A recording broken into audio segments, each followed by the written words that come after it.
I should have taken the under if winds were going to be such an issue. There was a video of Ruggles, the Ohio State kicker, warming up. I don't know if you saw that. He was warming up with his kicks, and it looked like he hit a 90-degree angle with the ball just going completely flat. So when I saw that, I got concerned. Yeah. But when we're placing our bets leading up to the week, looking at everything to look at for each game, how do we factor in weather?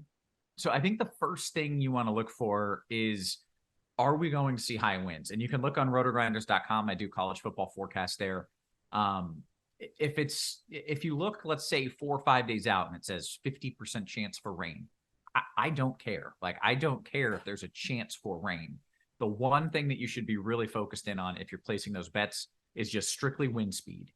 And if you start to see, okay, it's a 15 or 20 mile per hour wind, now you're talking about some minor impacts where, all right, they might not be able to kick a 55-yard field goal, or they might throw that one pass way downfield and it just gets a little hung up in the wind. And it just starts to have those little minor impacts, which over the course of a game certainly could trend towards an under. But if you start seeing those winds, 20, 25 mile per hour sustained winds, that means you're getting gusts of over 40 or 50 miles per hour. When you start seeing 20 plus mile per hour winds sustained, you're going to get those gusts closer to 50. And that's when I'm just hammer the under. And even if the under has dropped, because that people always say, Kevin, I need the info on Tuesday so I can place these bets.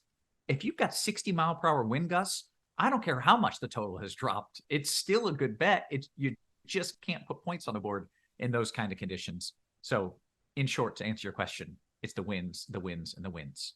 Mm-hmm. And you said 15 was that mile per hour number to look at. Because like when you're looking at wind, you could say if a team relies on their run game, all right, I feel pretty good about this if they're up against a poor run defense. Things of that matter, but Ohio State does rely on the passing game. So that's why it was such a big issue and they struggle to run the ball. But what number does someone need to look at when placing these bets when it will actually start to kick in? I think 15 to 20 is when you start to see some impacts. But once it goes over 20, and I'm talking sustained winds, not gusts, when you see those sustained winds at 25 miles per hour or higher, that is like major red flag. So if you're looking for kind of like the surefire unders, I'm looking for about 25 mile per hour winds. If I start seeing 15 plus, though, there will be some minor impacts. Got it. And so is there anything to look at when it comes to the direction of the wind as well? Yeah, a little bit, because it could go with the field.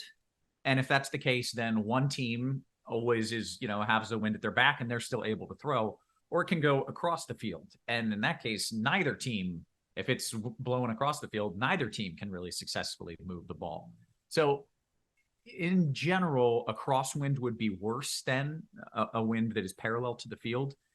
But if it's a 50 mile per hour wind, if it's something, really, really strong, I don't care what direction it's going, because it translates to the field differently and it swirls and it just causes